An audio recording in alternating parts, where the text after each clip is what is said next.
हरिओम. भगवद्गीता बोध. योगदास श्री जयगणेश जोशी यांनी केलेले निरूपण. अध्याय 2. सांख्ययोग. ओम श्री परमात्मने नमः. अथ द्वितीयोऽध्यायः. जय योगेश्वर. परम आत्म्याला नमस्कार. अध्याय 2. श्लोक क्रमांक 58. यदा संहर्ते च अयं कुर्मः अज्ञानी इव सर्वशः इंद्रियाणि इंद्रियार्थेभ्यः तस्य प्रज्ञा प्रतिष्ठिता. ज्याप्रमाणे कासव आपले अंग सर्व बाजूने आत आवरून घेते, त्याप्रमाणे स्थितप्रज्ञ इंद्रिय विषय भोगापासून इंद्रियांना आवरून घेतो. अशाची प्रज्ञा स्थिर झालेली आहे. अर्जुनाने भगवंत श्रींना तिसरा प्रश्न, स्थितप्रज्ञ बसतो कसा, असा विचारला आहे. याचा अर्थ तो संसारात उडबस कसा करतो, तो समाजात वावरतो कसा, हे विचारले आहे. या प्रश्नाचे उत्तर या 58व्या श्लोकापासून भगवंत श्रींनी द्यायला सुरुवात केली आहे. या श्लोकात भगवंत श्री सांगतात की संसारात वावर करताना, समाजात व्यवहार करताना ज्याप्रमाणे कासव आपले अंग सर्व बाजूने आत आवरून घेते, त्याप्रमाणे स्थितप्रज्ञ इंद्रिय विषय भोगापासून इंद्रियांना आवरून घेतो. भगवंत श्रींनी कासवाचे उदाहरण घेतले आहे. हे एक फार सुरेख उदाहरण आहे. कासवाला जर धोक्याची चाहूल लागली तर कासव आपले 4 पाय, मान आणि शेपटी असे 6 अवयव आपल्या अंगात आत आवरून घेते. कासवाला फार टणक अशी पाठ असते. पाठ आणि त्याच्या खालील भाग यामधील पोकळीत कासव हे 6 अवयव आवरून घेते. त्याची पाठ खूपच टणक असते. त्यावर काही आघात झाला तरी तो आघात सहन करायची ताकद त्या टणक पाठीत असते. अशा प्रकारे कासव आपले संरक्षण करते. स्थितप्रज्ञ कासवाप्रमाणे आपली इंद्रिय आवरून घेतो आणि विषयमोहापासून आपले संरक्षण करतो. यात अनेक गोष्टी सामावलेल्या आहेत. याचे अनेक पैलू आहेत.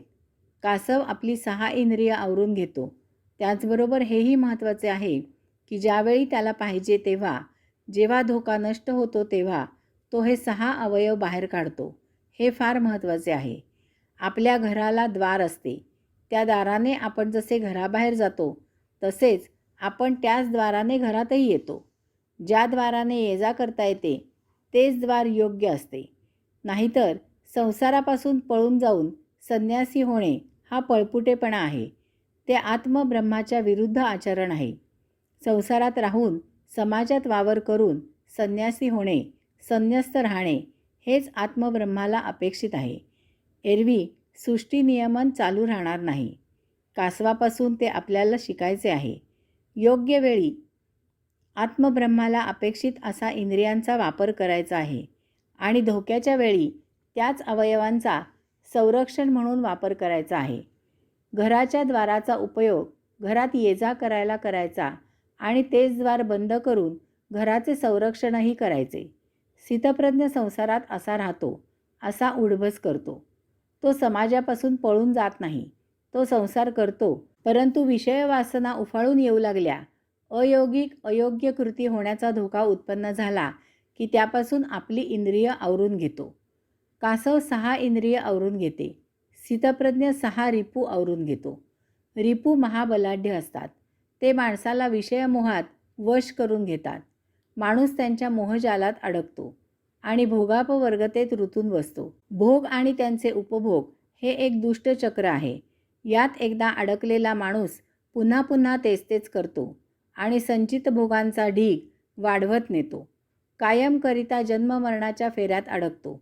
रिपूंच्या आहारी जाऊन या सुंदर सृष्टीचा निखळ निर्लेप आस्वाद केवळ आनंद घ्यायला मुकतो. स्थितप्रज्ञ पंचज्ञानेंद्रिय आणि मन आवरतो. आपल्याला पंचज्ञानेंद्रियांनी बाह्य जगताचे ज्ञान होत असते. या बाह्य सृष्टीच्या ज्ञानाचा उपयोग करून आपण आपले विहित कर्म करायचे आहे. तसेच या बाह्य ज्ञानाने आपल्याला सृष्टीचे आकलन होते. त्याद्वारे आपण या सृष्टीचा आस्वाद घ्यायचा असतो. परंतु आपण बाह्य ज्ञानाने सृष्टी जशी आहे तशी जाणून घेत नाही. आपल्या मनात जसे विचार असतील त्याप्रमाणे आपल्याला दृश्याचे ज्ञान होते. आपण आपल्या विचारानुसार बाह्य जगताचा, सृष्टीचा अर्थ लावत असतो. ज्ञानेंद्रिय त्यांना पाहिजे तो, त्यांना अभिप्रेत आहे तो, त्यांना अपेक्षित आहे तो अर्थ लावतात. अर्थातच हे ज्ञान सत्य ज्ञान नसते, तर ते स्वतःच्या विचारांचा, मतांचा, अनुभवांचा पगडा असलेले आपले पूर्वग्रह दूषित आकलन असते. ते सत्य ज्ञान नसते. कावीळ झाल्यावर आपल्याला सर्व काही पिवळेच दिसू लागावे तशी आपली अवस्था होते. एखादा मनुष्य पूर्वानुभवामुळे आपल्या दृष्टीने चांगला नसतो, परंतु एखाद्या दिवशी तो खूप चांगली गोष्ट करतो. तरीसुद्धा आपल्या पूर्वग्रहदूषित मनामुळे आपण त्याची योग्य ती दखल घेत नाही. यास्तव बाह्यज्ञान झाल्यावर आपण आपली इंद्रिय मनासह आवरावी.